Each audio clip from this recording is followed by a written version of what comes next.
Aniversário da Gênese, e hoje o nosso assunto vai versar quase que exclusivamente em cima desse livro.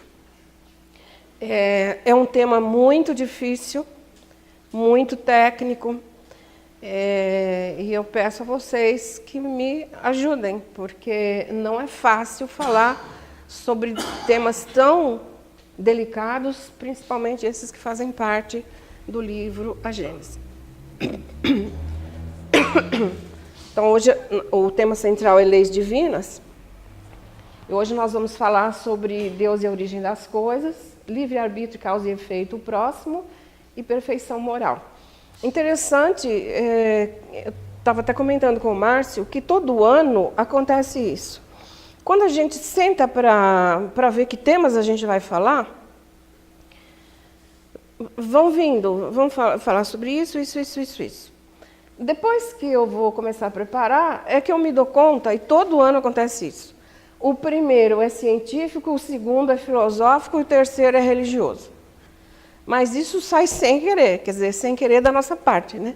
Mas há de alguém querer. É impressionante. Então, hoje o nosso tema é científico.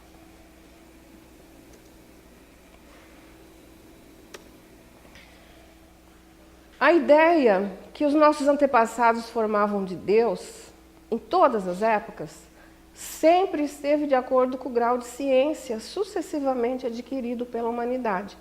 Aqui tem uma queda de braço, né, entre o cientista e Deus. Sempre foi assim, uma queda de braço, né? Os cientistas dizendo que não aceitam Deus, mas Deus está ali firme, né? Com certeza ele vai ganhar essa queda. Tal como o ser humano, essa ideia é variável e deve necessariamente progredir. Então, se nós voltarmos no tempo atrás, nós veremos que essa aceitação da ideia de Deus, embora talvez ela houvesse, ela era completamente diferente da que nós temos hoje. Não dá nem para comparar como a gente aceitava Deus no passado, aquele Deus rigoroso, vingativo, mau até, e a ideia que nós temos hoje é completamente diferente, porque tudo progride, inclusive essa ideia. E aqui a gente vê uma frase de Stephen Hawking, que ele, como tantos outros cientistas, ousaram dizer coisas impressionantes, né?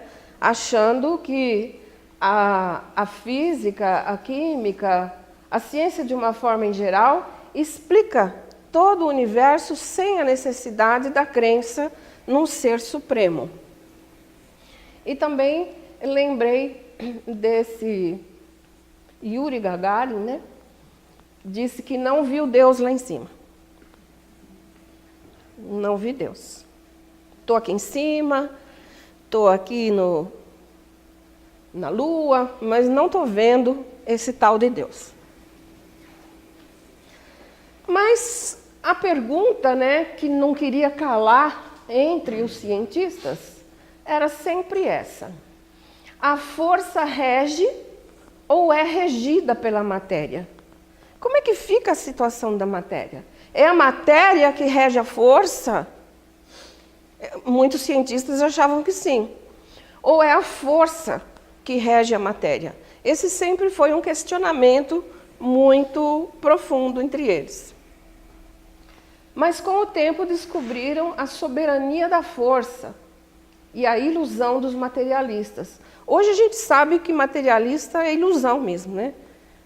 Quem se diz materialista é porque não está por dentro da ciência, porque já se percebeu que matéria mesmo, como se achava antigamente, nem existe. Então nós vamos começar falando um pouquinho de Kepler. Olha só, o ano, né? É impressionante a gente perceber. O Brasil mal tinha sido descoberto ali quando ele nasceu, e já era um crânio, né? Com certeza um espírito elevado. Ele estudou pacientemente durante 17 anos até que ele distinguiu sob o véu da matéria a força que a rege. Então Kepler foi assim um pioneiro que percebeu que a matéria era um véu. Por trás desse véu havia algo superior.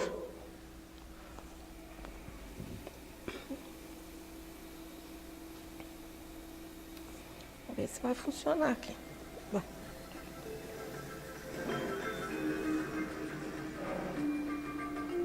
Quer que apague a luz aí? Não precisa.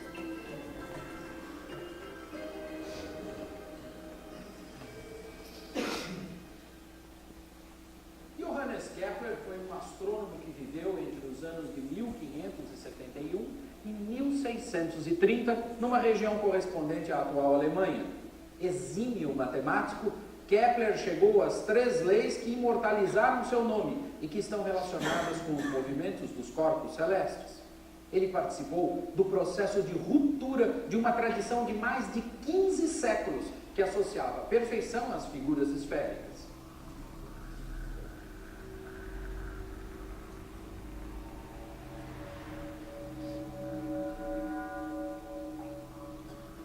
Desde muito jovem, ele já aceitava o heliocentrismo porque considerava o Sol como o centro da vida.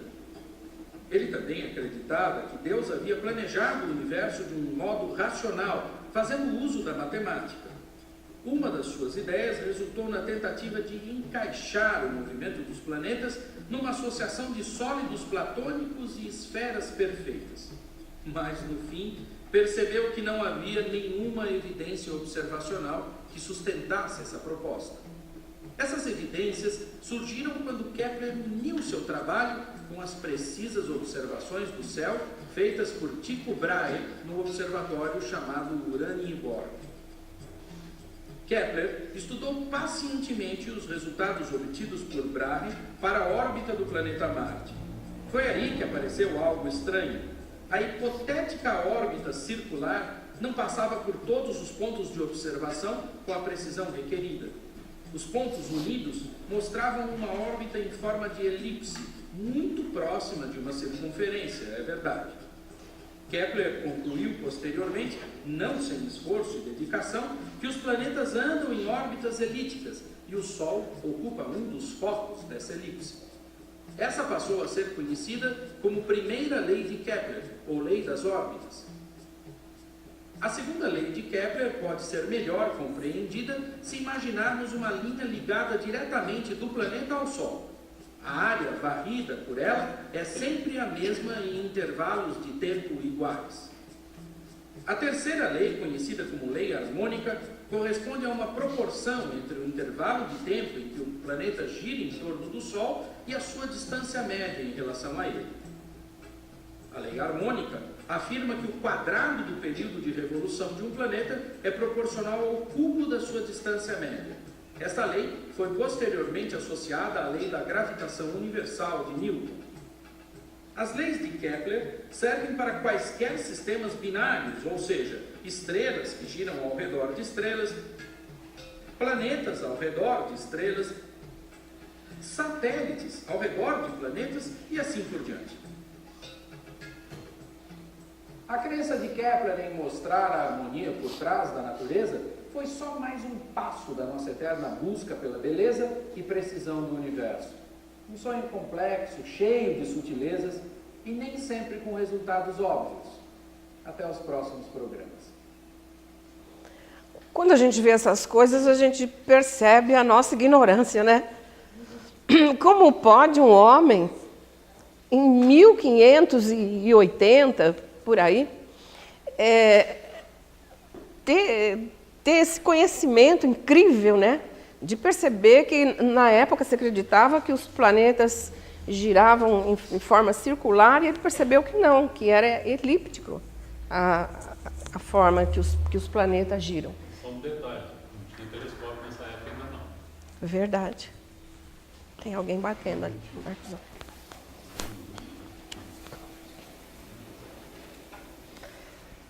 Mas, você apagou, acendeu, a gente apaga ou acende? Não, vai continuar o filme. Vai ter mais um. Newton, Também vocês olhem a época, né, o ano. Parece que esses grandes cientistas combinaram de renascer por volta dessa época e fizeram grandes descobertas na área da ciência.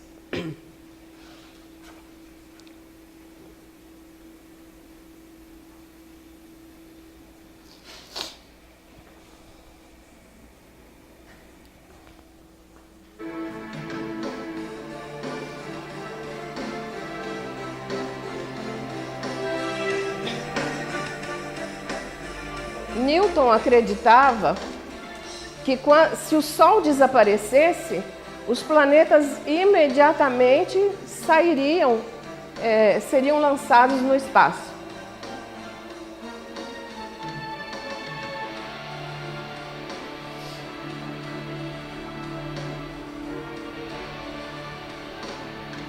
Aí vem Einstein e aprofunda o tema, né?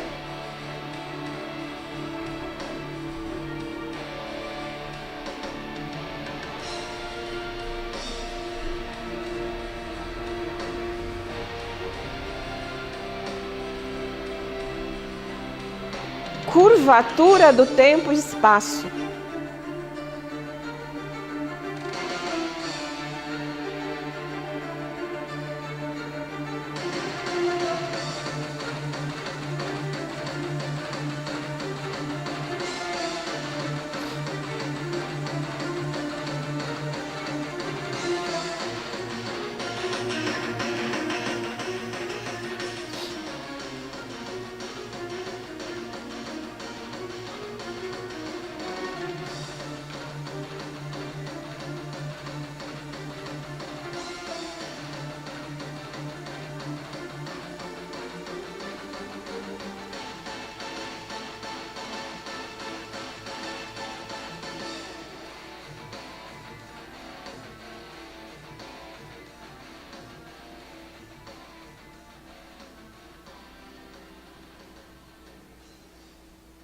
Eu não sei vocês, mas eu fico impressionadíssima com essas coisas, né? Por causa da minha ignorância. Então, Einstein percebeu que não, que se o Sol desaparecer por qualquer motivo, os planetas não vão ser lançados fora imediatamente. Só quando aquela curvatura do tempo e espaço chegar próximo ao planeta. Aí sim, ele se desvia e vai para outro local. Mas tudo isso, gente, nós estamos falando por quê? Porque vocês estão percebendo que isso são leis. Nada disso acontece por acaso e não é só no nosso sistema solar. Todos os sistemas. Esse é o universo. E Newton, olha que absurdo, eu achei isso incrível, eu tive que colocar, porque embora não fizesse parte muito do nosso assunto, ele dizia que as profecias estavam em código, ele estudava a Bíblia. E chegou a incrível profecia que em 2060 o mundo deveria acabar. E aí, o que vocês me dizem disso? O que Emmanuel fala a respeito de quando a Terra vai entrar na nova era, na era de regeneração? Emmanuel diz que em 2057 nós estaremos entrando na regeneração. E Newton, gente, naquela época, estudando a Bíblia, e eu não sei onde que ele descobriu isso na Bíblia, ele chegou a essa conclusão, assim, impressionante.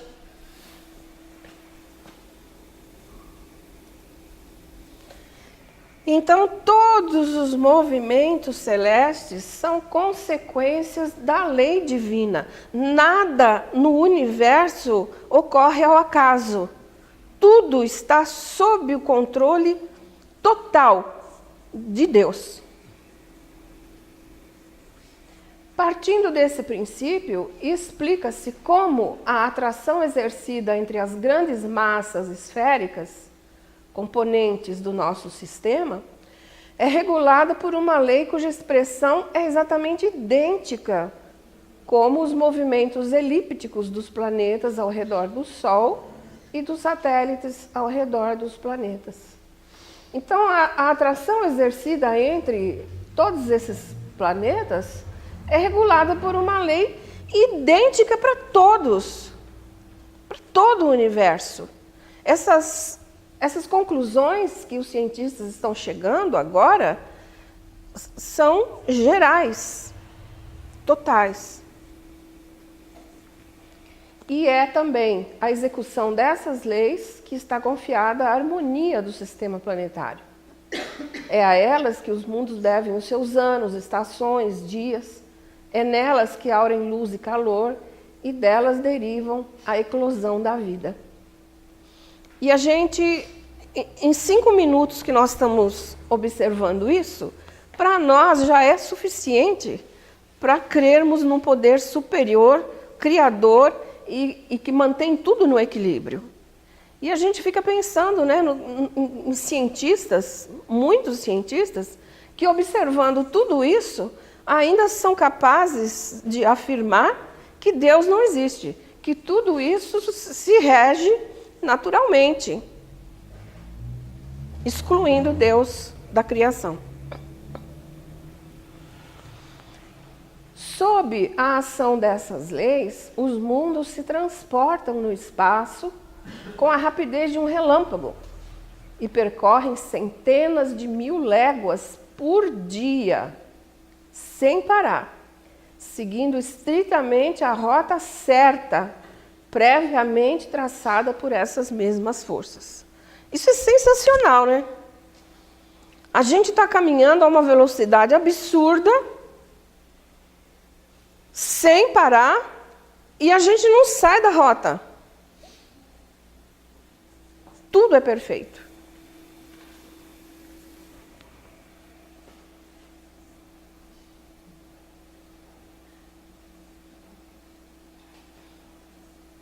Sem soluços, né? Olha a velocidade que nós estamos girando. O Sol completa uma órbita na Via Láctea a cada 225 milhões de anos, viajando a mais de 777 mil quilômetros por hora. O Sol. Somando tudo, nós, terráqueos, estamos nos deslocando com o sistema solar pela galáxia a astronômicos 871.781 km por hora. E mais, tem a velocidade com a qual a Via Láctea está perambulando pelo universo, que a Via Láctea também não está parada. Também está caminhando. Então, percebam, gente, olha, a velocidade que o Sol e os planetas em volta dele vão caminhando em volta da Via Láctea, e mesmo assim demora 225 milhões de anos para completar essa volta. E tudo perfeito. Não há um desequilíbrio. Esse vídeo eu achei sensacional. Aliás, não é esse. Aqui está mostrando aonde nós estamos, né? Nós estamos aqui.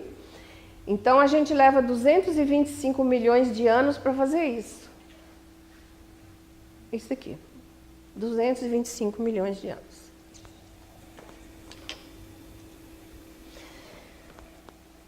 Essas leis são de Kepler, de Newton, de Einstein.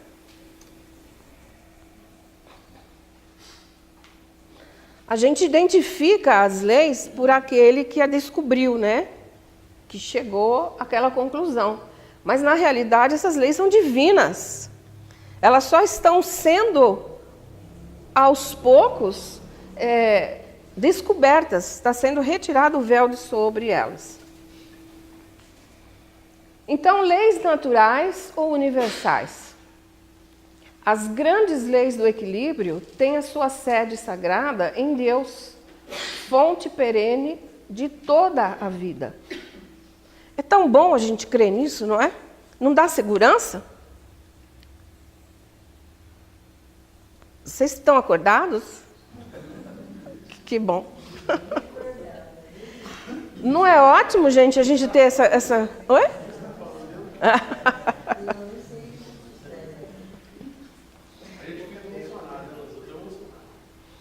É incrível você conhecer isso que nós estamos falando aqui é um grão de areia diante daquilo que já se conhece a respeito do universo. Mas saber que tudo funciona conforme as leis, sem nenhum erro, é maravilhoso, né? É interessante que serve como físico e espiritual, todo o universo, como micro, macrocosmo, né?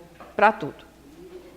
Grandioso, talvez, de entender isso, que a justiça de Deus e a organização, o mecanismo dessa justiça está no universo inteiro. Aí a gente entende a lei de causa e efeito. Se meu bem, pode o bem. Se meu mal, vem o efeito. Exatamente. E é perfeito, né? Isso Perfeito. aumenta a fé, embora seja um músculo nosso em Deus, e a confiança na justiça dele. Isso é muito bonito na doutrina espírita. É verdade.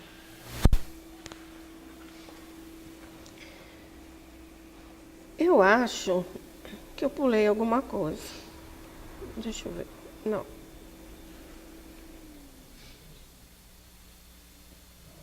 Deixa eu ver se esse aqui já foi. Ah, eu pulei isso, tá vendo? Então, antigamente, se achava que os planetas simplesmente rodavam ao redor do Sol. Isso aqui que a gente conhece, né? Movimento de rotação. Mas isso está um pouco incorreto. Não é bem assim.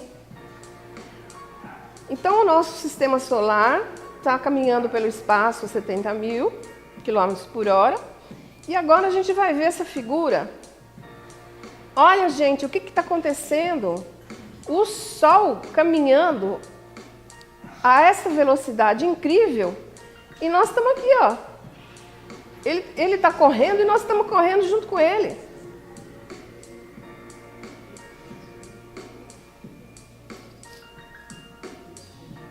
E a gente não percebe nada, não sente nada.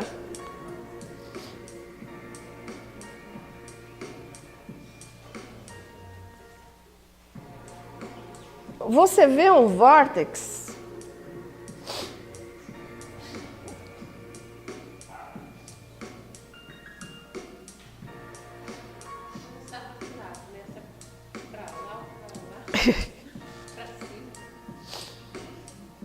Olha a Terra girando aí em volta do Sol junto com os outros planetas. Correndo. Estamos circulando a Via Láctea. Circulando a Via Láctea.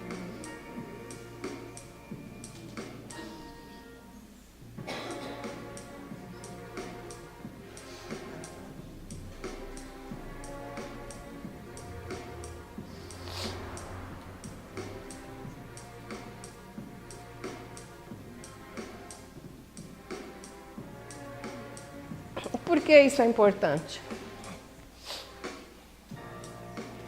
Porque o movimento rotacional e o movimento em vórtex são completamente diferentes.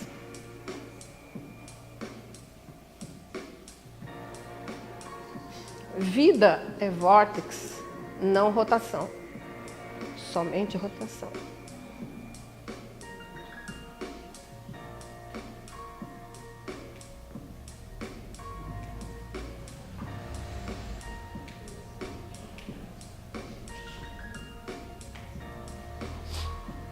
O sistema solar é parte da vida. Pense nisso enquanto você está correndo pelo espaço.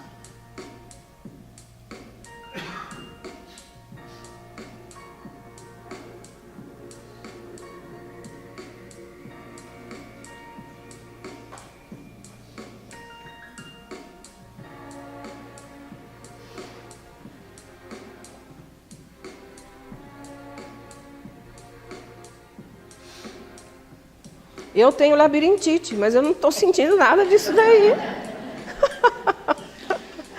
Gente, impressionante, né? Eu tinha pulado.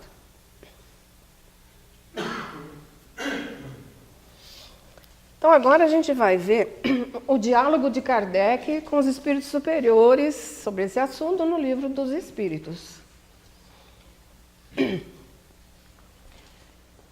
Quando fala lá da lei divina ou natural, ele questiona: que se deve entender por lei natural?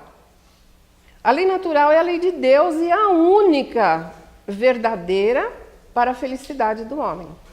Ela lhe indica o que deve fazer e o que não deve fazer.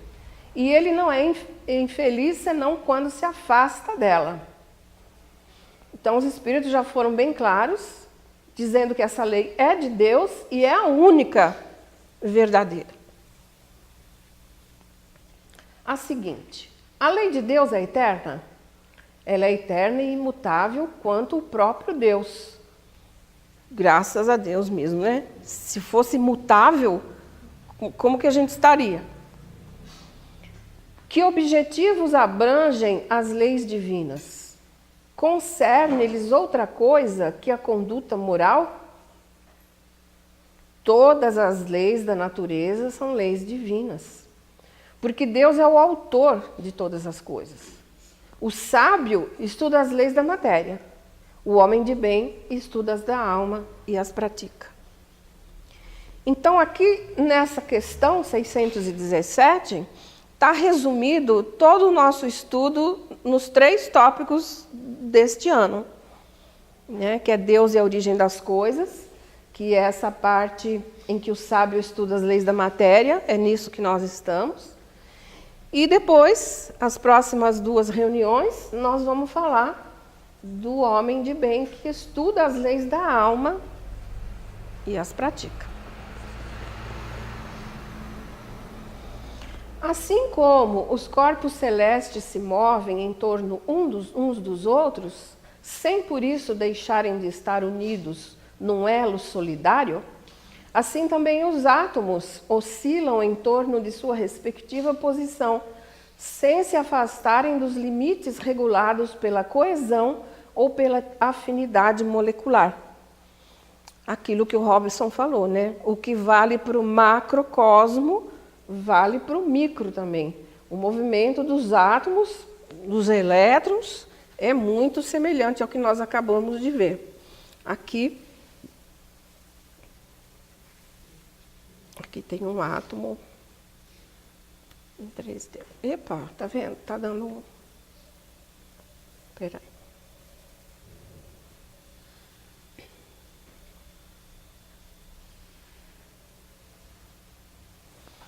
Olha o movimento do átomo,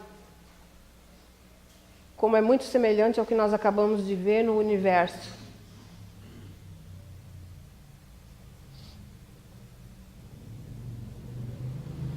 Esse é o microcosmo, né? Sujeito às mesmas leis. Então a gente poderia aqui falar de 1000 coisas na natureza que constatam a existência de leis rigorosas, que regem a tudo e a todos. A fotossíntese, a divisão das células para o nascimento do embrião, a polinização, tudo que você imaginar na natureza está dentro dessas leis. Nada escapa.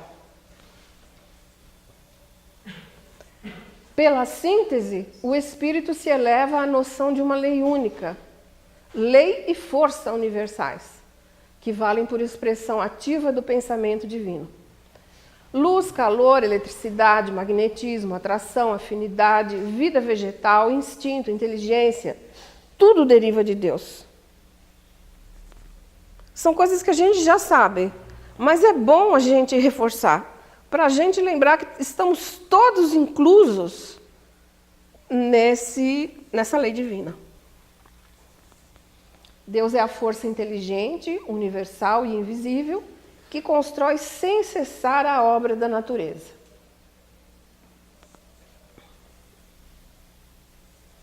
Achei essa frase de Leibniz excepcional.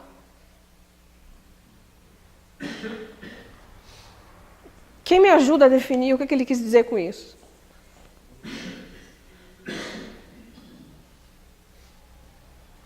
Que a lei é uma só.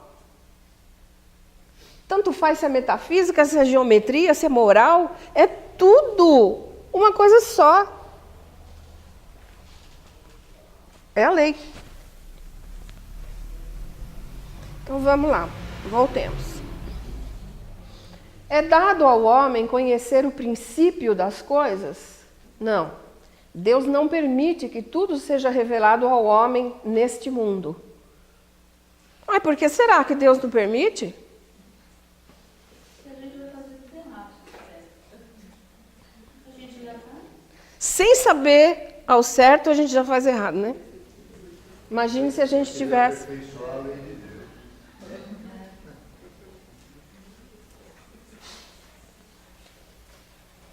Um dia, o homem penetrará o mistério das coisas que lhe são ocultas. O véu se levanta para ele à medida que se depura. Contudo, para compreender certas coisas, precisa de faculdades que ainda não possui. Adoro essas respostas dos espíritos. Eles são taxativos e contundentes, né? É claro, à medida que você vai se depurando, se melhorando moralmente, que você tem condições de lidar com esse conhecimento que você adquiriu, o véu vai se levantando. É o que nós acabamos de ver aqui, né? Kepler, Einstein, tudo vai se levantando.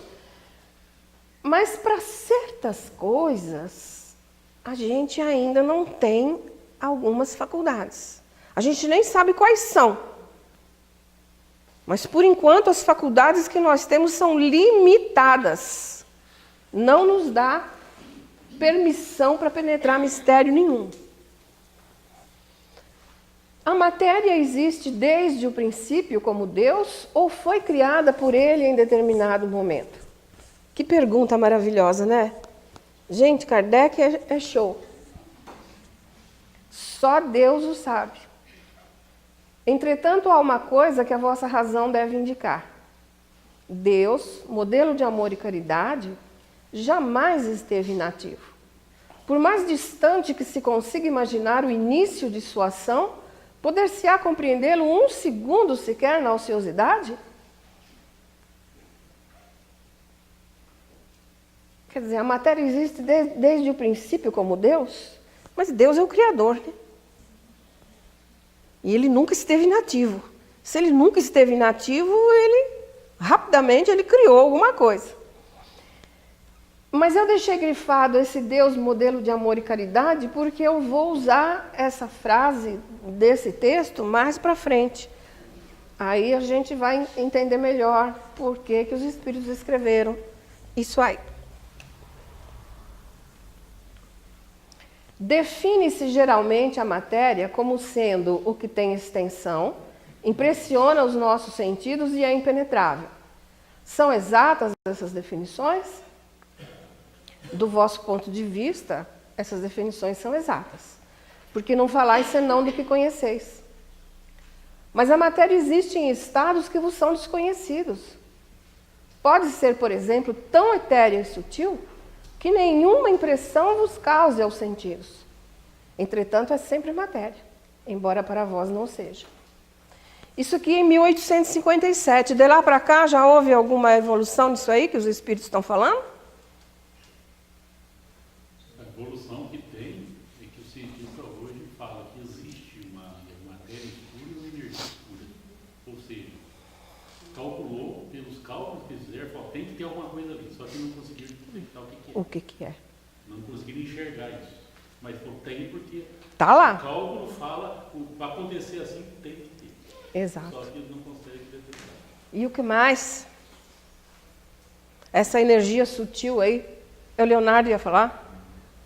A parte da física quântica mesmo, ele estava falando agora há pouco, tem equacionado essas formas de energia que são tão sutis que não se consegue perceber. Acho que à medida que a gente for desenvolvendo novos mecanismos, novos instrumentos, a gente vai chegando, se aproximando dessa realidade, né? conseguindo provar talvez o nosso ponto de vista. O Robson ia falar também? Isso aí me impressiona muito, porque quando você me explica, eu gostava muito sobre magnetismo, energia, esse tipo de coisa, que é matéria transformada. Mas aí você vê, por exemplo, a presença do espírito desencarnado, é matéria o corpo que envolve. O espírito é matéria. Os elementos que a gente desconhece, como o espírito se era Kardec, não impressiona o nosso sentido, mas está ali presente. Há estudos sobre pessoas da ciência que estudam a vida do outro lado, só que eles acreditam que é um ser que não é exatamente o espírito, mas uma consciência que é energia e continua vivo. Então é muito curioso a ciência, o campo da ciência pensar dessa forma. Verdade. É uma consciência que permanece após a morte, mas eles não querem se envolver, se comprometer com as questões religiosas. Não chamam de espírito, mas acreditam. Acredito. Até tem na internet um Unicamp para estudo sobre isso. Que é muito interessante. E também o próprio Espiritismo nos mostrou matérias tão etéreas e sutis que antes não se conhecia, né? Ou pelo menos não se tinha explicação. O próprio perispírito, que é matéria, também é tão etéreo e tão sutil que não se vê, nós não percebemos, mas nós sabemos que ele existe. Tem, exatamente, a foto Kirlian. Eu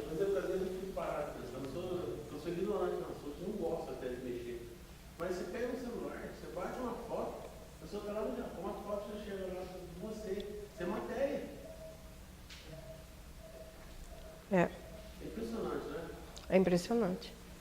Nós estamos longe de conhecer tudo isso, né? Então, aqui é a estrutura da matéria. Ela é formada por moléculas, que por sua vez são formadas por partículas minúsculas, chamadas átomos. Isso é matéria.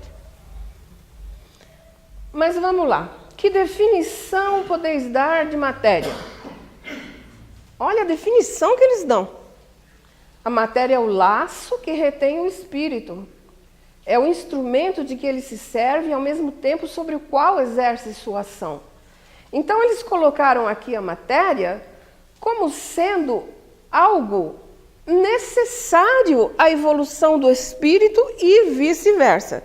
O espírito ajuda a matéria a evoluir e a matéria ajuda o espírito também na sua evolução. Então, que definição dá de matéria? Gente, olha se isso dá essa definição para um cientista. Ele vai rir de você. Isso não é matéria. Mas olha, é o laço que retém o espírito. São coisas, matéria e espírito, estão juntos, unidos, um auxiliando o outro. E o espírito o que é? O princípio inteligente do universo. E qual a natureza íntima do espírito? Kardec também não deixa barata, né? O espírito com a linguagem humana não é fácil de ser analisado. Porque o espírito não é uma coisa palpável. Para vós ele não é nada, mas para nós é alguma coisa. Sabei bem, o nada é coisa nenhuma e o nada não existe. Será que Kardec ficou satisfeito com essa resposta? Qual é a natureza íntima do espírito? Continuou sem saber, né? Mas é muito interessante a resposta. Para nós não é nada.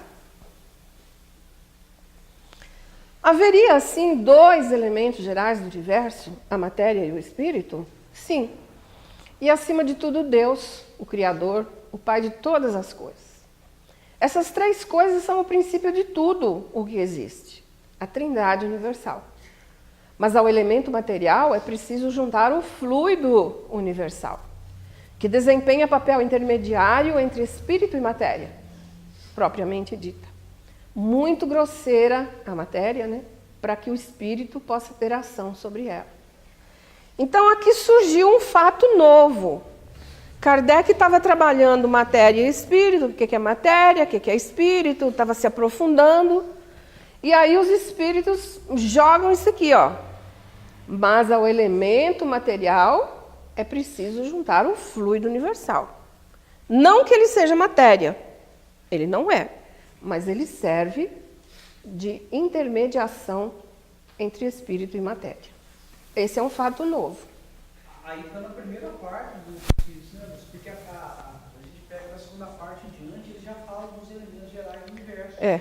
Aí vai descrevendo dele. Isso. Se você der falar disso, não vai estar mesmo. Então, vamos ver aqui. Ainda que, sob certo ponto de vista, se possa incluí-lo no elemento material, o fluido cósmico, ele se distingue por propriedades especiais. Se fosse matéria, não haveria razão para que o espírito também não fosse. Ele está colocado entre o espírito e a matéria. É fluido, como a matéria é suscetível, pelas inumeráveis combinações com esta e sob a ação do espírito, de produzir uma infinita variedade de coisas das quais não conheceis, senão uma pequena parte. Esse fluido universal, ou primitivo, ou elementar, sendo o agente que o espírito utiliza, é o princípio sem o qual a matéria estaria em perpétuo estado de divisão e jamais adquiriria as propriedades que a gravidade lhe dá. Agora sim, os espíritos estão dando novas informações. Então ele fala que o fluido cósmico universal, ele produz tantas combinações, uma variedade de coisas, que a gente não conhece quase nada. E é dele que o espírito se utiliza para que a matéria não entre em perpétuo estado de divisão. Então, aqui nós temos o espírito, a matéria e o fluido cósmico universal, que é uma força de coesão, um amálgama. Ele dá fusão, liga entre espírito e matéria.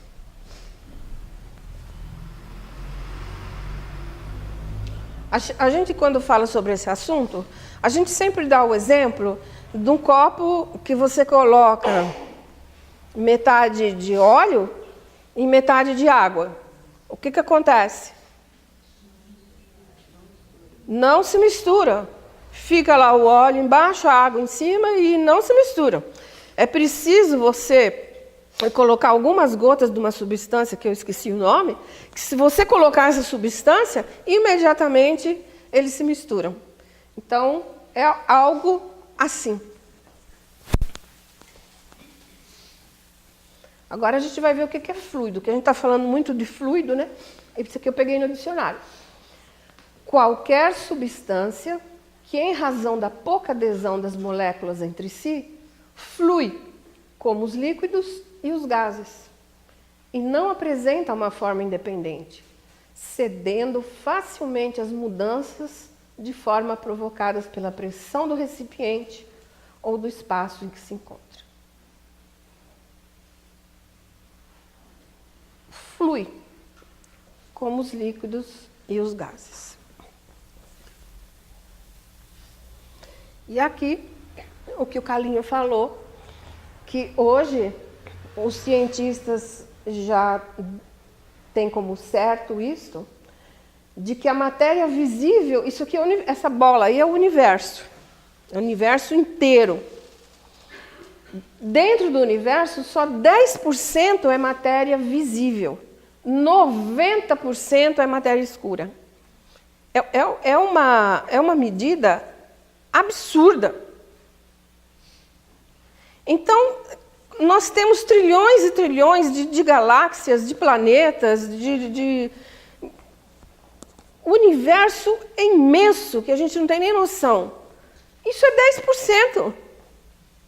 90% é matéria escura. E o que é essa matéria escura? Fluido cósmico universal. É ele que mantém os planetas na sua órbita, é ele que mantém toda a harmonia do universo que a gente acabou de ver agora há pouco naquela figuração. Se não houvesse fluido universal, que é o que dá liga, é o que dá sustentação, os planetas despencariam. Não haveria essa ordem que há. Então, olha, gente. E esse fluido cósmico é como se fosse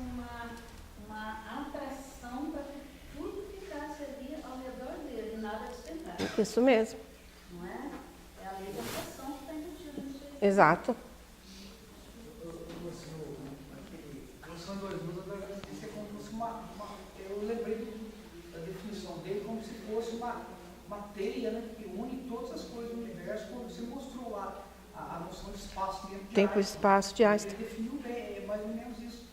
Tanto é que a gente sabe que a lei de causa e efeito funciona através desse mecanismo. Você tem a culpa, né, a mancha do inconsciente, foi mal praticado, você atrai o resgate através de alguém que está sendo usado por uma circunstância qualquer. Isso é uma coisa extraordinária, a gente parar para pensar, né? Perfeição. É a lei da matéria e a lei moral, as duas exatamente iguais. É impressionante. Bom, em síntese, nós falamos das leis do universo, chegamos à conclusão de que elas só podem provir de um ser superior, que é Deus. Vimos também que ele criou a matéria, o espírito, que são dois elementos gerais do universo. E agora surgiu o fluido cósmico universal, né? Que nos deu um bom conhecimento sobre o assunto. André Luiz, no Evolução em Dois Mundos, ele vem acrescentar que o fluido cósmico é o plasma divino, hausto do Criador, ou força nervosa do Todo Sábio. Hálito espiritual, substância original. Gente, analisem vocês cada frase dessa que André Luiz falou. É mais ou menos assim. É como se Deus respirasse e dele saísse, né, esse hausto do Criador. A respiração do Criador, o hálito de Deus é que forma, né, vamos dizer assim, o fluido cósmico universal. Emana de Deus o fluido cósmico universal. Força nervosa do Todo Sábio. Impressionante isso aí. E na Gênese, Kardec fala, a partir do item 20, sobre a providência. Vamos tentar pegar todas essas informações e ver o que a gente, juntando, consegue. Eu falei para vocês que o assunto era científico, era pesado, era difícil, mas para que a gente possa entender depois os próximos, precisamos compreender bem essa parte. A providência é a solicitude de Deus para com suas criaturas. Deus está por toda parte e tudo vê. Tudo preside, mesmo as menores coisas. É nisso que consiste a ação providencial. Incrível isso aí, né, gente? Como é que Deus preside as menores coisas? Se eu estou cometendo uma ação ou errada ou correta, Deus sabe.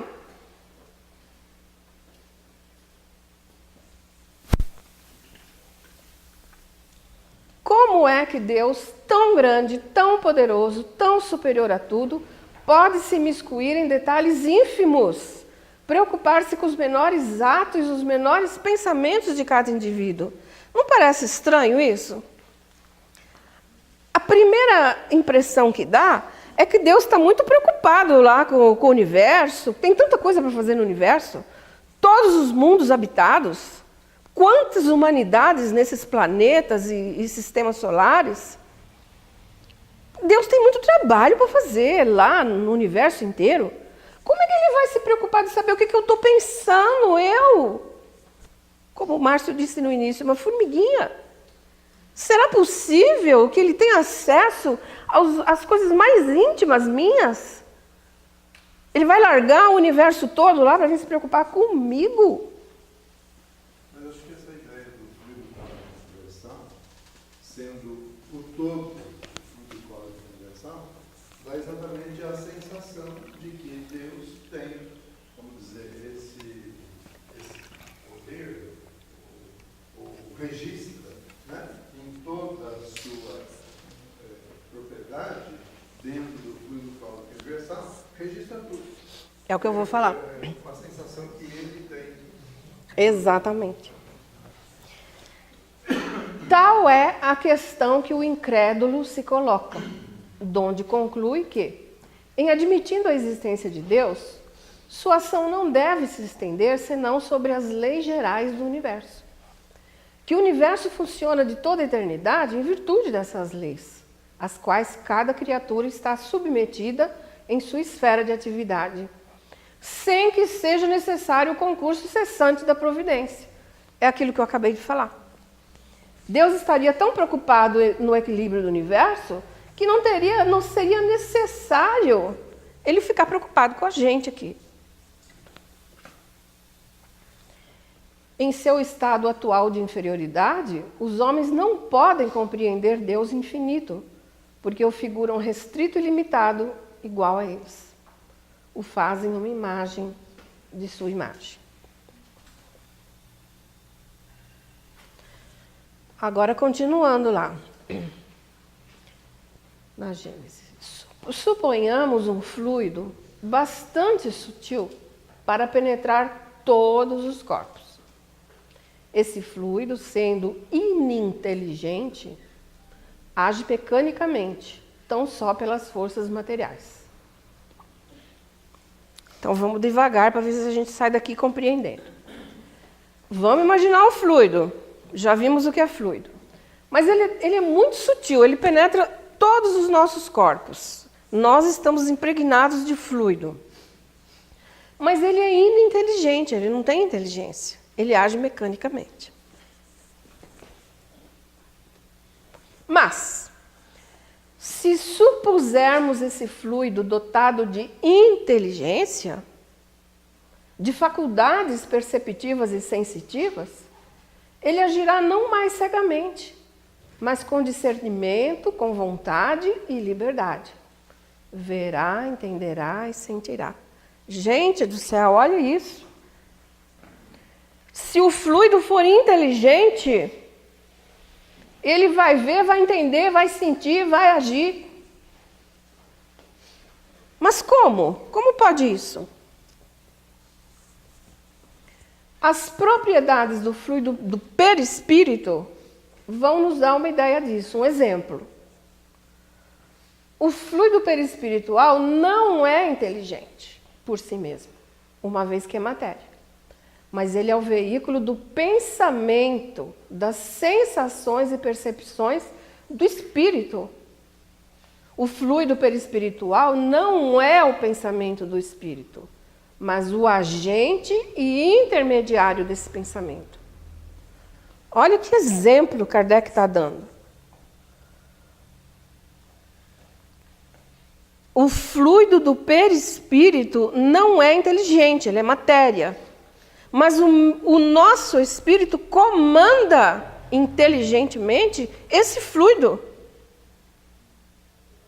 Ele define. Então, o fluido passa a captar esse pensamento e, vamos, entre aspas, se torna inteligente e age, sente, vê. Será que com Deus não é a mesma coisa?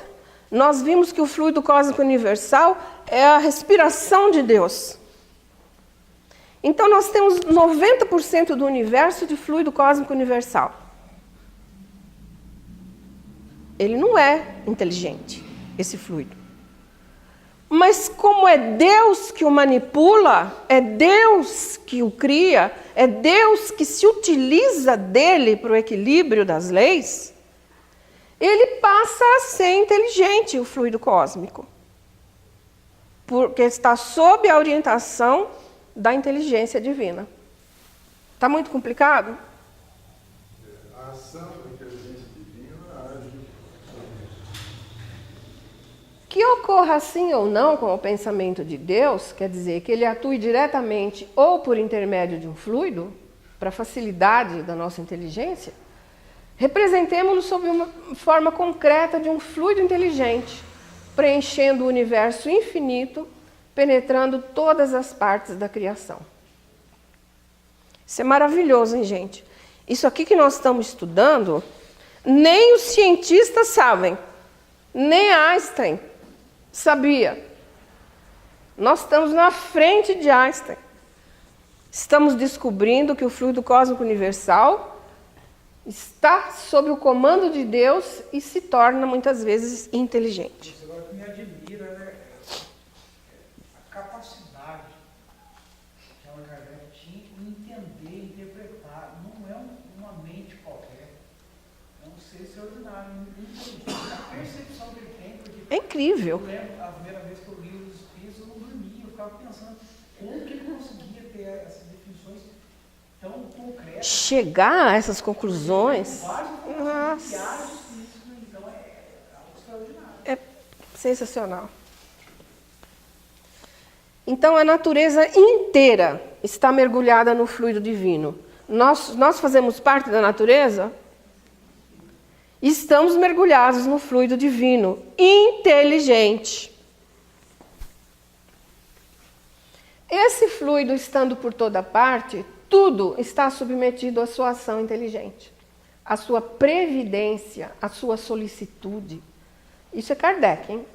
Não há um ser, por ínfimo que seja, que dele não esteja de algum modo saturado.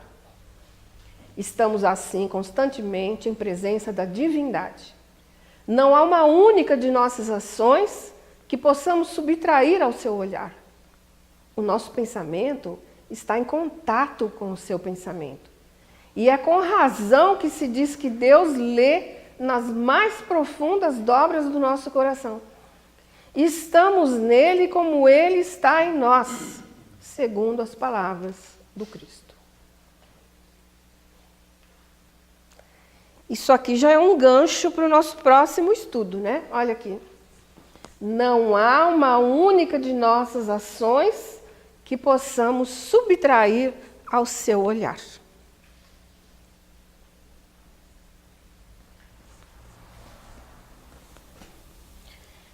Agora eu vou voltar lá onde que eu falei que eu tinha grifado para a gente compreender melhor.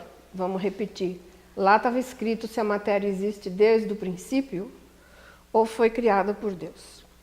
E aí eles respondem isto aqui. Deus, modelo de amor e caridade. Isso aqui parece que não está combinando bem com a resposta daquela pergunta. Ele está falando de matéria? Se está falando de matéria, por que eles colocaram que Deus é modelo de amor e caridade? Mas isso é muito importante para a nossa avaliação. O seu amor e a sua caridade não estão só no equilíbrio das leis universais, mas conosco, envolvendo-nos com sua ternura e minimizando sempre que possível as consequências do mal que praticamos, de acordo com o bem que venhamos a fazer. A própria moratória é a solicitude de Deus à criatura. Às vezes já chegou na hora da gente partir para o além, mas ele nos dá uma moratória para que a gente realize ainda alguma tarefa. Então, estamos imersos em Deus. Como diz o Haroldo, né? Como se fosse um grande oceano e nós estivéssemos todos mergulhados nesse oceano do fluido cósmico inteligente de Deus.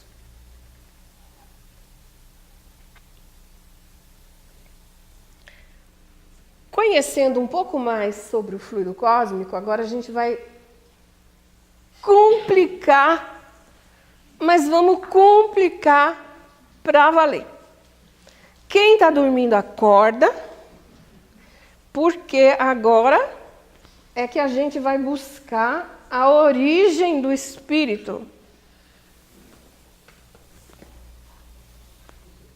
Toda matéria, em qualquer de seus estados, é apenas matéria. Isto é, energia condensada, formada de moléculas que se constituem de átomos. E energia é a capacidade que possui um corpo ou um sistema de produzir trabalho. São definições que a gente pega no dicionário também, né? Mas, gente, da onde que saiu essa capacidade que a energia tem? Como esse corpo tem essa capacidade. Ué, não será essa capacidade o hálito mental do Criador, a matéria-prima substancial, o éter divino, que dá a energia que ela tem, né? Por falta de outra palavra? Não há nenhuma linha nítida de demarcação entre matéria e energia. Elas, na verdade, se associam. Podemos dizer que, na essência, são uma só coisa, mas uma coisa que evolui, que se apura. É muito difícil você demarcar, né? Isto é matéria, isto é energia. Elas se associam, mas evoluem. A matéria é pura energia. Na sua íntima estrutura atômica, é um edifício de forças. É a velocidade do movimento que forma a massa, a coesão da matéria. Assim, na substância que chamamos matéria, o que há é movimento. Que quanto mais velocidade, mais movimento, aí sim é que a massa se condensa. Porque se não há movimento, ela é energia. Então, a diferença entre matéria e energia está na diversidade de direção do movimento. Ele se for rotatório, fechado, é matéria. E se for ondulatório, de ciclo aberto e lançado no espaço, é energia. Mas são a mesma coisa. Vai depender do movimento. Aqui botei um exemplo, né, da energia cinética, a onda transportando a energia, quer dizer, um movimento ondulatório, ele não é fechado em si mesmo. No princípio, era um movimento. O movimento concentrou-se na matéria. Da matéria nasce a energia, e da energia emergirá o princípio inteligente.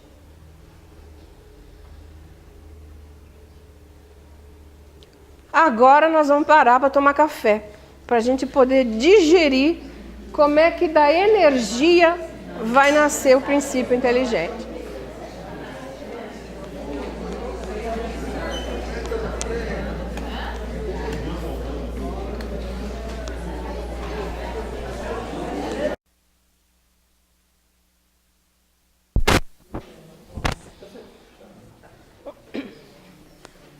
Eu conversei com algumas pessoas aí na hora do café e algumas estavam com fumacinha saindo da cabeça. Mas agora já serenaram. Vamos continuar pondo fogo para a fumacinha continuar. Olha onde que nós paramos. No princípio era o movimento concentrou-se na matéria. Da matéria nasce a energia e da energia emergirá o princípio inteligente. Que é isso? Agora nós vamos citar algumas passagens desse livro de Jorge Andréa, Impulsos Criativos da Evolução, excelente. Jorge Andréa, acho que todo mundo conhece, né? O psiquiatra espírita, genial. Encontramos ali de forma criteriosa o estudo aprofundado do assunto, do qual extraímos apenas as partes mais importantes e de mais fácil entendimento. Esse livro é maravilhoso. Existe um campo cósmico universal, que é o fluido cósmico. Desse manancial, tudo será elaborado por transformações, as mais diversas, e por determinação da grande lei. As formações cósmicas, perceptíveis aos nossos sentidos, se vão dando por concentração de forças, que, por sua vez, determinam o aparecimento dos gases e, por sucessivas condensações, as substâncias materiais conhecidas. Como consequência da transformação da matéria por irradiações, surge a energia. Então, aqui ele está nos dizendo, né, a respeito do fluido cósmico, tudo. Quando ele diz tudo, é tudo mesmo. tudo vai ser elaborado por transformações. Então, nós temos ali a concentração de forças, o aparecimento dos gases, a matéria. Depois, muito tempo passado, como consequência da transformação da matéria, por irradiação, vai surgir a energia.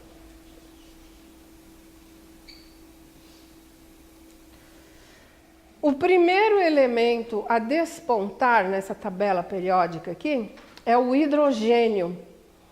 Ele tem um elétron, né, Priscila?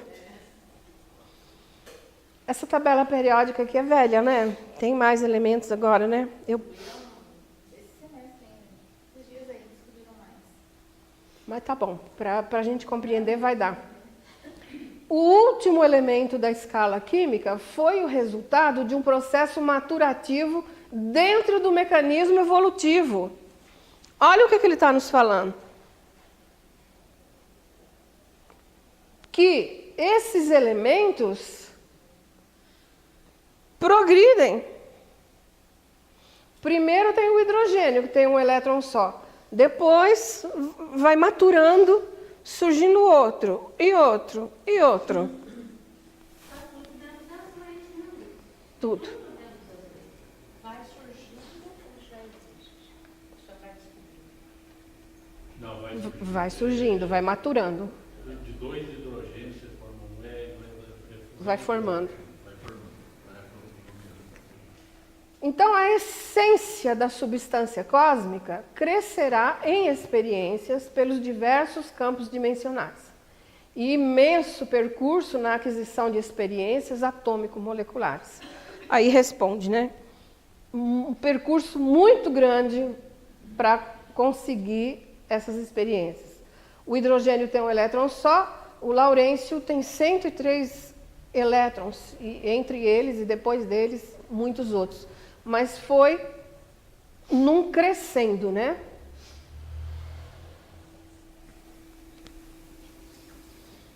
A substância cósmica, ao passar dos campos da matéria para os da energia, na fase inicial, com mais alta vibração, dará nascimento à energia gravítica. Após as maturações, pouco a pouco, apresentará modificações vibratórias, procurando um novo campo de expressão. Diminuindo as vibrações, alcançará os raios-x ou a radioatividade. Então a gente vê que a energia surgiu com uma vibração muito alta, né? Iniciou pela energia gravítica, e baixando, diminuindo as vibrações, ela vai alcançando outros níveis de apresentação. Na continuação desse processo, o campo de radioatividade passa por novas maturações, alcançando um novo patamar, onde as vibrações serão ainda menores, que são os raios ultravioletas. Eu espero que esteja ficando claro que tudo isso é evolução.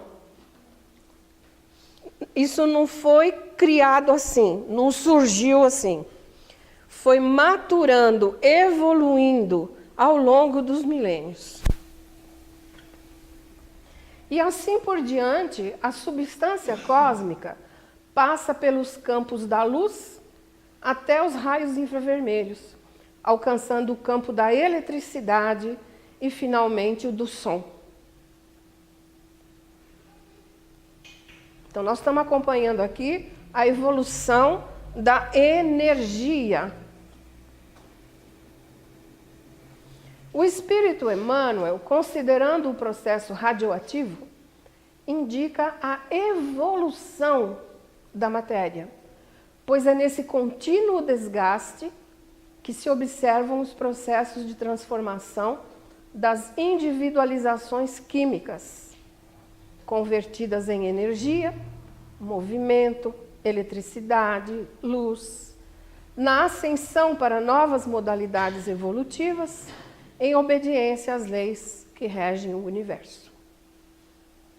Então, isso aqui que nós estamos apresentando é o que nós observamos no nosso planeta.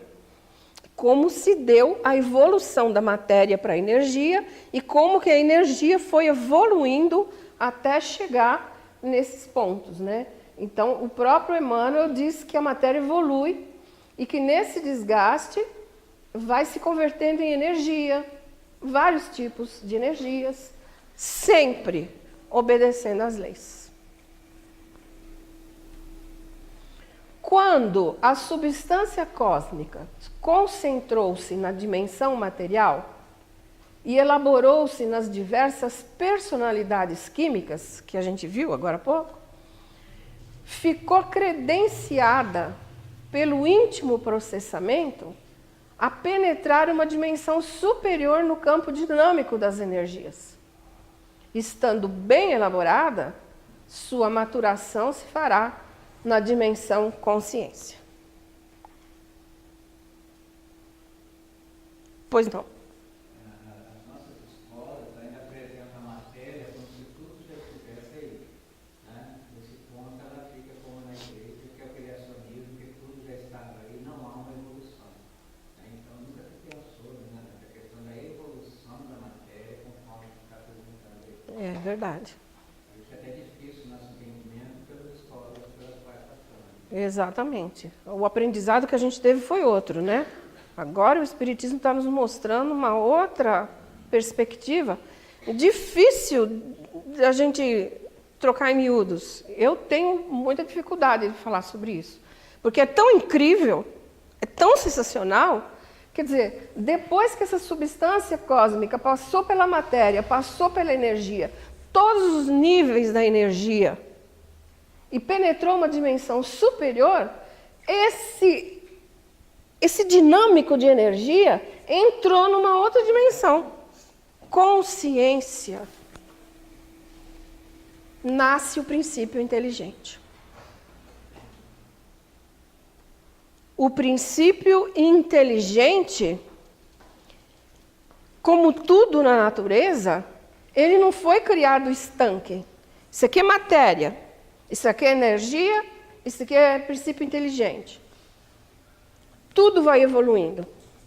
Da matéria evoluiu para a energia, da energia evoluiu para o princípio inteligente. O que é o princípio inteligente? Difícil da gente explanar nesses termos aqui que a gente está observando, né? Mas a origem dele é essa. Em sua intimidade, carrega o princípio da vida, sedimentado numa profunda elaboração. Eu pergunto para vocês, o nosso corpo tem energia dentro? Nós somos energia, né, Luiz? Eu simples fazer isso aqui com a mão, ó. Funcionar a mão já é energia. Nós somos energia. O perispírito.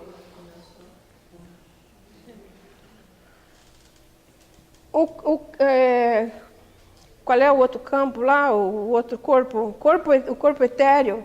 É pura energia. Pura energia. Então, não é absurdo esse estudo que não é só o Jorge Andréa que fala sobre isso. Tem outros livros também que a gente encontra. Que o princípio inteligente evoluiu da energia. A criação das formas é resultado de um princípio diretor em constante evolução. O princípio inteligente a elabora pelo impulso que carrega em sua intimidade. Não é muito lógico? Esse impulso energético é que dá ao princípio inteligente a capacidade de promover a vida que vai surgir só pela energia.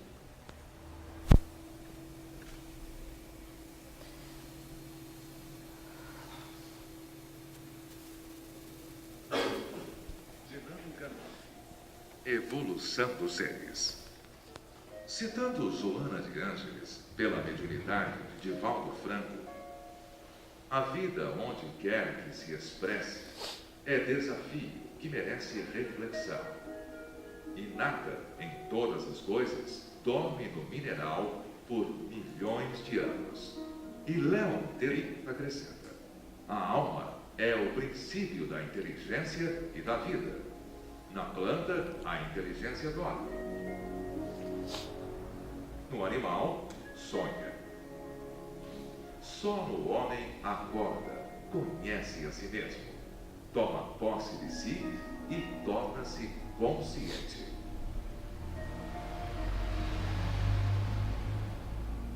Pode-se acrescentar ainda que, libertado da necessidade de reencarnar, o ser prossegue o seu evoluir.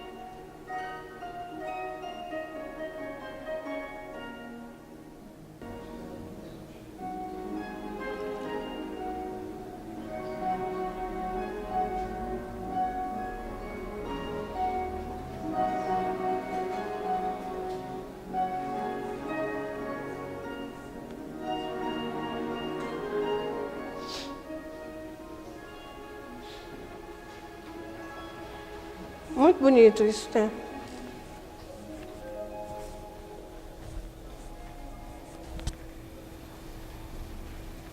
Então, o primeiro passo do princípio inteligente seria a arregimentação de átomos e moléculas a fim de propiciar a materialização dos sistemas cristalográficos que caracterizam o reino mineral.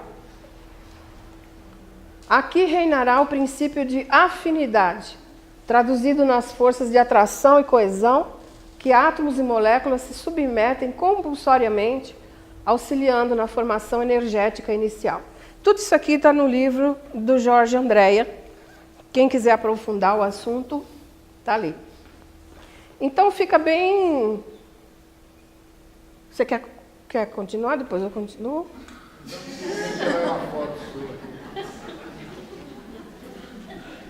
Fica bem caracterizada a evolução passo a passo. Energia, princípio inteligente, reino mineral. A maturação chegará a tal ponto de crescimento que o princípio inteligente teria que despertar em posição superior, que é o reino vegetal. Além do princípio de afinidade que havia lá no mineral, vamos ter agora o princípio da sensibilidade. Os vegetais já têm uma certa mobilidade, né, com o vento, tem uma mobilidade. A gente vê aquela planta que... Bom, todas elas, de qualquer forma, se viram, seguem a luz, né, da onde vem o sol. E eu coloquei essa foto aqui para a gente ver o final da evolução dos vegetais. O que é isso aqui mesmo? Planta carnívora. A planta carnívora, como o próprio nome diz, se alimenta de carne, de insetos, né? O que é isso? É uma transição entre o vegetal e o animal.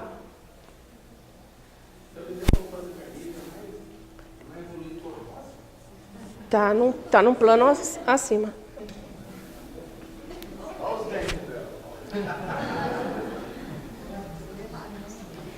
Maturado, o princípio inteligente agora despertará em novo degrau evolutivo, que é o reino animal. Aqui haverá aquisição do instinto, além da afinidade e da sensibilidade. Tudo vai se agregando numa somatória impressionante. Até aqui, sempre que acontecia o fim da experiência, o princípio inteligente retornava à alma-grupo, onde ganharia aquisições, reconstruções para novo mergulho na vida. Esse negócio de alma-grupo é uma coisa muito complicada da gente entender e explicar. Mas Jorge Andréa, que é estudioso da matéria, ele afirma, por exemplo, uma ave qualquer, um passarinho. O passarinho, ele não é ainda um eu. Você é o passarinho, que você vai evoluir assim, assim. Não, ele faz parte de uma alma-grupo de passarinhos da mesma espécie que ele. Então, quando ele morre, ele retorna a essa alma-grupo da espécie. Cada espécie tem a sua alma-grupo.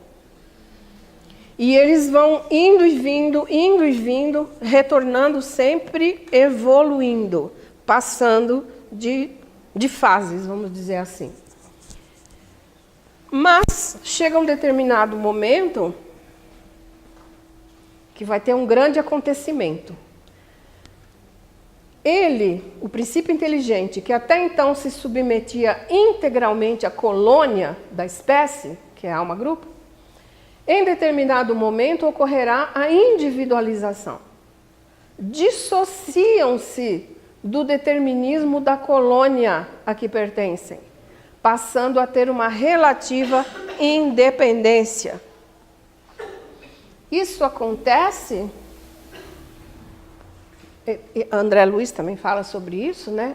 A partir dos lacertídeos, que são esses répteis. Eles começam a se dissociar da alma-grupo e começam a ser um indivíduo. Mas como está aqui, ó, uma relativa independência. Nos lacertídeos, apareceria no centro da massa cefálica um pequeno órgão, que é a glândula pineal, ainda em fase inicial. É a glândula pineal que vai fazer com que esses animais superiores se tornem indivíduos que já não fazem mais parte da alma-grupo. Eles estão dissociados. Nos animais superiores também tem uma estruturação melhor, né? A pineal vai evoluindo.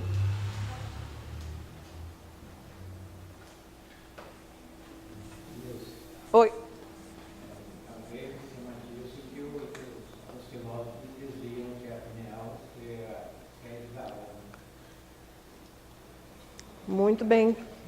Muito bem colocado. Individualizando, exatamente. Então aqui, ó, no porco a gente já tem, e olha só no gato e no cachorro, aqui, né, a glândula pineal, que tornam eles pequenos indivíduos. Então, quando um gato, um cachorro, um animal superior morre, ele já não volta mais para a alma-grupo. Ele já é um ser independente. A gente vê nos livros de André Luiz alguns animais por ali no mundo espiritual, não vê? Já são indivíduos. E diz Kardec, por exemplo, que, tipo assim, o cachorro não fica muito tempo, né? Desencarna, passa um curto período de tempo na espiritualidade e rapidamente retorna. Sempre evoluindo, passando de espécie até atingir o ápice que o reino animal pode oferecer. Dali para frente, ele muda também de processo evolutivo, indo já para o reino hominal.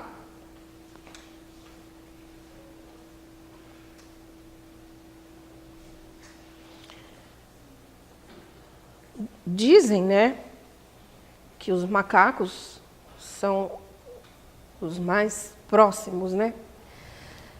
Mas eu pergunto para vocês aqui, vamos fazer uma experiência. Morreu um macaco, um chimpanzé. Aí na próxima, ele já atingiu o ápice. E na próxima, ele já vem homem? Nem poderia, né? Esse processo é realizado no mundo espiritual. É aquele... o elo perdido, que todo mundo procura. Onde que está o elo perdido, né? Que liga... Não está aqui na Terra. Ele ocorre no mundo espiritual. É feita uma maturação, como se fosse uma cirurgia espiritual no perispírito desse ser, para que ele renasça depois como homem. Mas que tipo de homem que ele vai renascer? Como nós? Primitivos. O homem primitivo mesmo, ele é parecido com o macaco? Tem alguma coisa que lembra? Muito. Muito. A forma de movimentação, o tipo de de bater com a pedra, é muito semelhante. Então, aí se deu a evolução. Isso é Kardec, tá? Os espíritos dizem a Kardec. Já não dissemos que tudo em a natureza se encadeia e tende para a unidade? Nesses seres cuja totalidade estás longe de conhecer, é que o princípio inteligente se elabora, se individualiza pouco a pouco e se ensaia para a vida, conforme acabamos de dizer. É, de certo modo, um trabalho preparatório, como o da germinação, por efeito do qual o princípio inteligente sofre uma transformação e se torna espírito. Então, esses animais superiores, como ele disse, têm alma, mas a partir do momento que ele se transforma, passa ao reino hominal, passa a ser espírito. E o que eu gostaria de dar uma parada aqui agora e relembrar o começo do nosso estudo, a gente começou com o universo, os planetas. Foi o início de tudo, não foi? Teve o Big Bang e tudo foi se acomodando, os planetas foram surgindo, a Terra surgiu. Depois de muito trabalho, que está descrito lá com André Luiz, Evolução em 2 Mundos, surge a vida na Terra. Esse processo começou, então, lá no universo, com a explosão do Big Bang, a formação dos planetas. Matéria, energia, princípio inteligente, mineral, vegetal, animal, hominal, e para aí...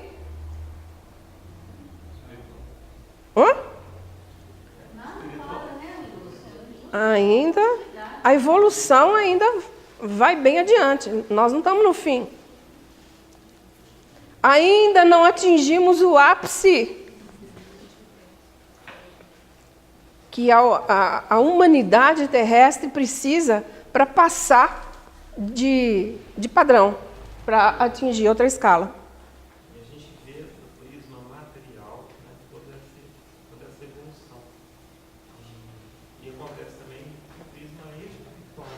Também. Porque a gente vê nessa parte da frequência, tem o do outro lado também. Né? Porque estão ligados. Também estão ligados. Né?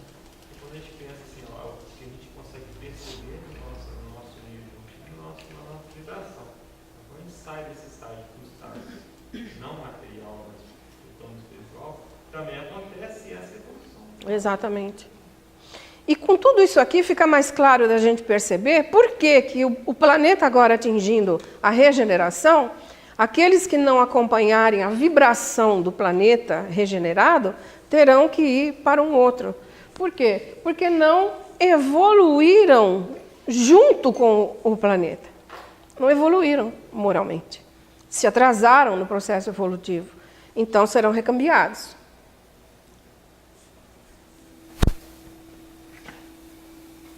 Esse gráfico de Jorge André, a gente já estudou ele muito aqui, mas ele é muito interessante. Aqui ele diz que é a antimatéria, né?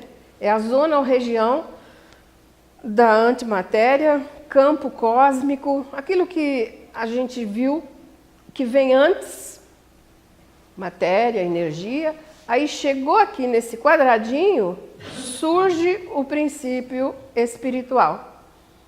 O princípio espiritual passa a existir. Aí ele vai para a inação, né? Forças de atração e coesão, que é na afinidade, no mineral, a sensibilidade no vegetal, o animal, o instinto, e aqui a individualidade. Aqui são os animais superiores, né? Que já são um indivíduo. Mas depois o que acontece? Tem essa zona aqui que é do raciocínio, ó.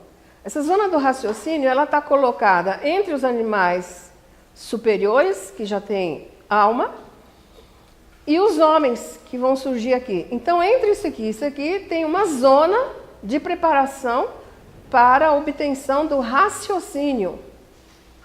E aí surge a razão. Nós estamos aqui, ó, bem no comecinho. Bem no comecinho. Ainda temos muito para alcançar. E o nosso próximo tema também vai se aplicar a isso aqui. Porque vocês vejam que se nós estamos aqui, ó, isso aqui tudo é livre-arbítrio. Olha o que nós temos de livre-arbítrio. É restrito. Esse branco aqui é o determinismo. O que isso quer dizer? Que eu não tenho condições de ter um livre-arbítrio ampliado, porque eu ainda sou ignorante das leis, de tudo. O meu livre-arbítrio é limitado. E sempre que eu faço bobagem, eu caio aqui para dentro, que é o determinismo, e vem a lei de ação e reação, né? Depois aqui vem a super o quê? Superconsciência. Nascimento da intuição, é o nosso próximo passo. E depois a superintuição. Aqui vejam que o livre-arbítrio é completo. Não tem mais determinismo. Por quê? Hã? Deixou de existir a necessidade. Segue as leis de Deus. Exatamente. Ele tem a superintuição, é um espírito elevado, ele sabe discernir, ele pode ter o livre-arbítrio total, ele não vai mais errar. Não erra mais. A gente lembra de Jesus, né? Que é a referência. Então, já escapou dessa zona aqui de determinismo. Esse gráfico é muito interessante para a gente estudar.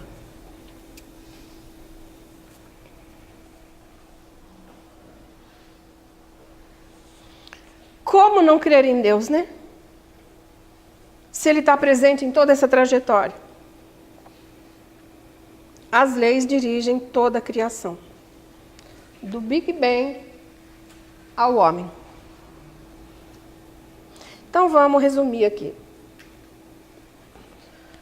Os espíritos respondem a Kardec na questão 540 do Livro dos Espíritos, que tudo se encadeia na natureza, do átomo primitivo até o arcanjo, pois ele mesmo começou pelo átomo. Na 609, eles dizem que há sempre anéis que ligam as extremidades das cadeias dos seres e dos acontecimentos. É maravilhoso isso, né? Nada dá salto, nada é estanque, isto é isto e isto é aquilo. Não. Existem anéis que ligam todos os acontecimentos que vão evoluindo e se superpondo. E Emmanuel, no livro com o nome dele, responde a essa pergunta. Será lícito considerar-se espírito e matéria como dois estados alotrópicos de um só elemento primordial, de maneira a obter-se a conciliação das duas escolas perpetuamente em luta, a dualista e a monista, chegando-se a uma concepção unitária do universo? Aí eu botei aqui, alotrópicos são elementos que têm forma diferente. Então perguntaram para Emmanuel, qual escola está certa? A dualista, que diz que existe espírito e matéria, ou a monista, que diz que é tudo uma coisa só? São dois estados alotrópicos de um só elemento. Tem formas diferentes, mas são uma coisa só. Muito boa essa pergunta, hein? Vai responder tudo o que nós falamos até agora. É lícito considerar-se espírito e matéria como estados diversos de uma essência imutável, chegando-se dessa forma a estabelecer a unidade substancial do universo. Dentro, porém, desse monismo físico-psíquico, faz-se preciso considerar a matéria como estado negativo e o espírito como positivo, dessa substância. O ponto de integração dos dois elementos, estreitamente unidos em todos os planos do nosso relativo conhecimento, ainda não o encontramos. Vamos meditar um pouquinho no que está escrito aí? Isso está de acordo com aquilo que nós falamos até agora? Espírito e matéria são coisas estanques, diferentes? Não. Existe a unidade substancial do universo. A matéria é o estado negativo e o espírito é positivo, mas foi num crescendo. Depois de tudo que viu até aqui, se fosse o contrário, ele não justificava nada. Exatamente. Então a gente vê que quando lá no Livro dos Espíritos está os três elementos do universo, né? Deus, Espírito e matéria, é uma coisa didática para a gente compreender. Em 1800, não tinha condições de falar certas coisas, não tinha nem ciência ainda para comprovar nada. Então ficou uma coisa bem didática. É Deus, Espírito e matéria. Deus criou a matéria e Deus criou o Espírito. Só que agora a gente percebe que não foi bem assim. É uma unidade que foi se desenvolvendo. Esse livro foi publicado em 1838, né? 80 anos atrás.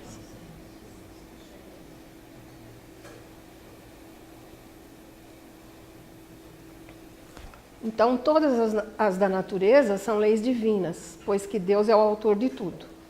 O sábio estuda as leis da matéria e o homem de bem estuda e pratica as da alma. Já falamos que tudo se encadeia na natureza, mas é bom repetir. E para concluir, o Dr. Cressy Morrison, que é presidente da Academia de Ciências de Nova York, publicou uma matéria assim impressionante, onde ele fala sobre as provas científicas da existência de Deus, que inclusive Divaldo se utiliza disso numa palestra magnífica dele. Então veja que o Dr. Cressy Morrison é cientista, é presidente da Academia de Ciências. E ele elaborou 7 provas científicas da existência de Deus. A gente aqui não vai falar as 7, porque são longas, mas vamos ver algumas. Primeiro, por uma determinada lei lógica, nós podemos provar que o nosso universo foi projetado e executado por uma inteligência engenheira. Que bom ouvir um cientista falar isso, hein?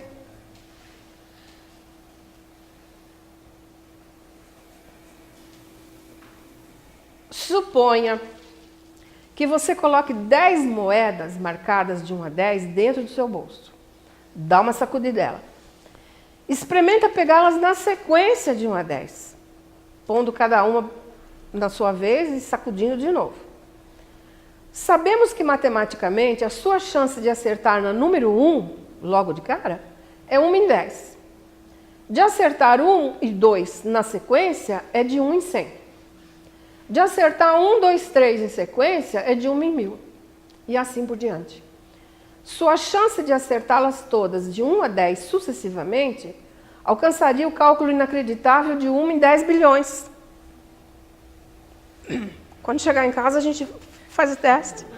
Vai chegar aos 10 bilhões, tá certo. Gente, uma coisa tão simples.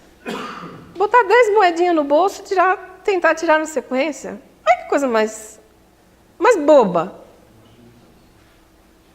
Oi? Não precisa sacudir.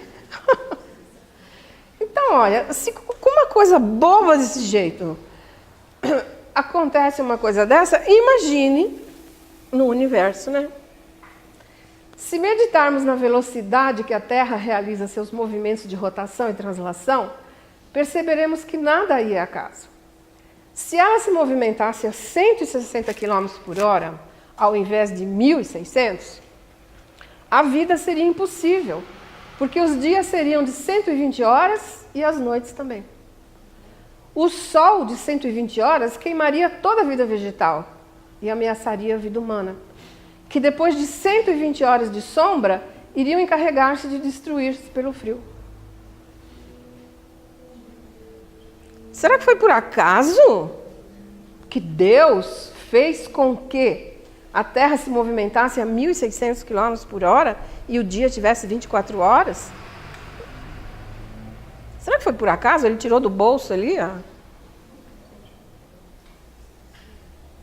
Há uma inteligência suprema que dá essa lei de equilíbrio.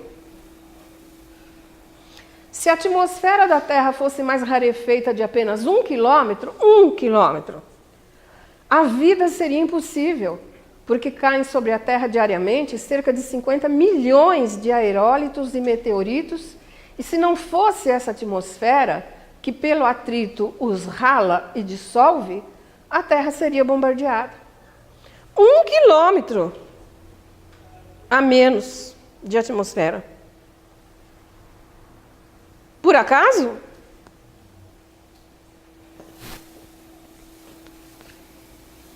E se a distância que separa a Terra da Lua não fosse cerca de 370 mil quilômetros, mas apenas 70 mil, a vida seria impossível, porque a pressão magnética do satélite sobre os mares faria levantar ondas tão altas e terríveis que as marés destruiriam a vida na Terra. Como é que o nosso satélite está colocado numa distância X que dá equilíbrio às marés e à vida na Terra? É por acaso? Logo, uma inteligência matemática e superior estabeleceu as condições para a vida na Terra. E é evidente que não há uma única chance em bilhões para que a vida em nosso planeta fosse resultado de um acidente.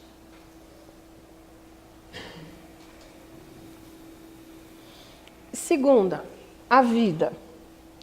Diz ele que a vida é o escultor que trabalha cada folha e talhe, ramículos e contornos, jamais repetidos em outra flor ou folha. Verdade? Você vê uma folha igual a outra, de outra espécie?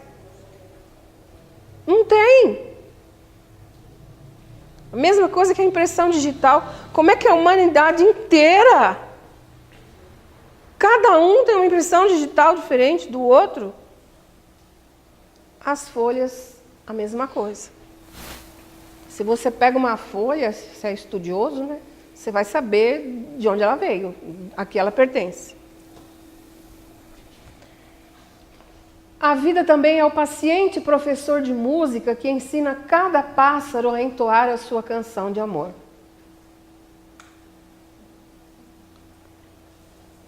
Já pensamos nisso? Lá onde eu moro tem muito passarinho. Muito. De tudo quanto é espécie. E um tem um canto mais lindo do que o outro. E quando você ouve, você já sabe qual é que está cantando. Porque você já aprendeu a distinguir qual que é qual. E eles também diferem, viu, Lúcio? Porque se você... Eu gosto muito de ave e moro no campo, né? Se você pegar uma gravação de outra ave que não está no local e colocar lá, eles conhecem toda a vizinhança, eles já se ajudam. Já sabe que é um intruso. Tem novidade lá. É impressionante. A vida também é um químico sublime que dá a cada fruto o seu sabor característico e inconfundível.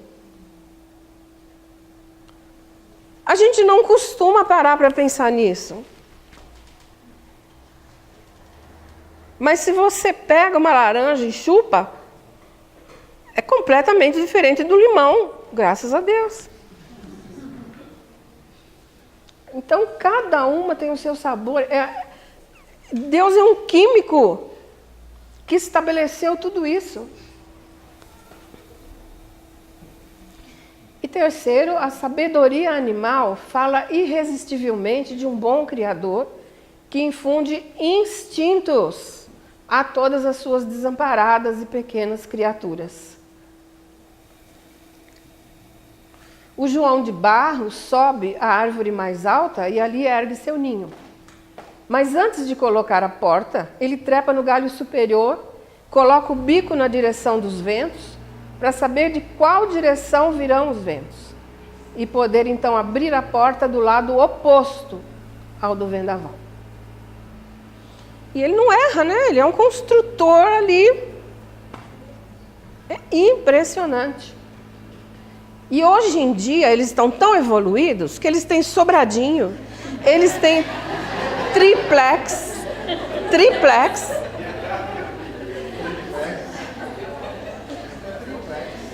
O que é isso?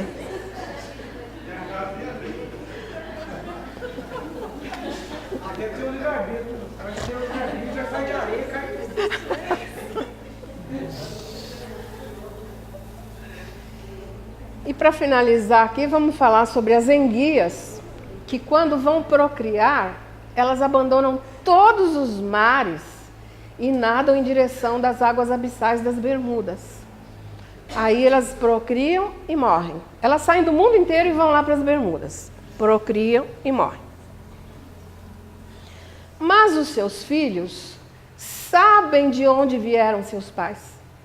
Fazem a viagem de volta e vão habitar as águas de onde vieram seus ancestrais.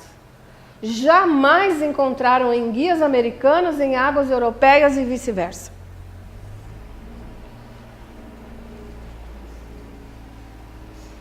O que é isso? Eu teria 1000 exemplos, nós teríamos, né, 1000 exemplos para dar a respeito desse assunto do instinto. São maravilhosos, mas esses são suficientes para a gente perceber a grandeza de Deus. Salmão, né? Qual é o exemplo dele?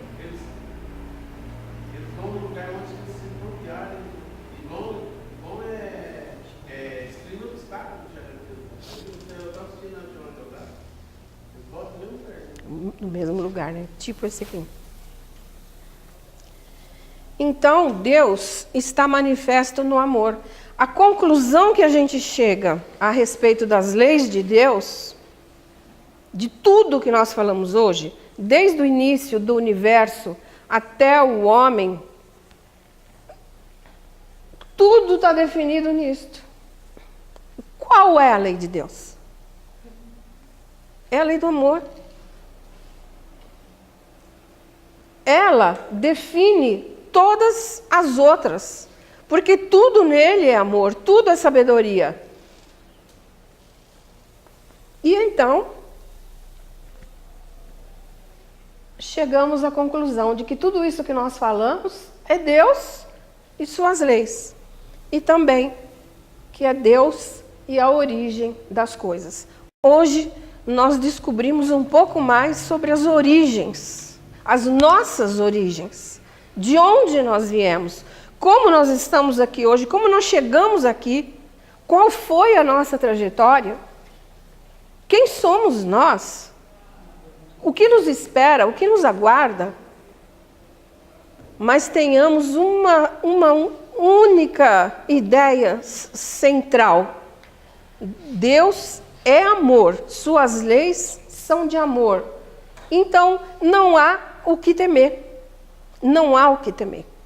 Estamos hoje sensibilizados com as dificuldades que a Síria vem passando e essas dificuldades vão sempre surgindo em países diferentes, mas além de orarmos, que é a única coisa que nós podemos fazer, é confiar em Deus depois de tudo isso que nós vimos.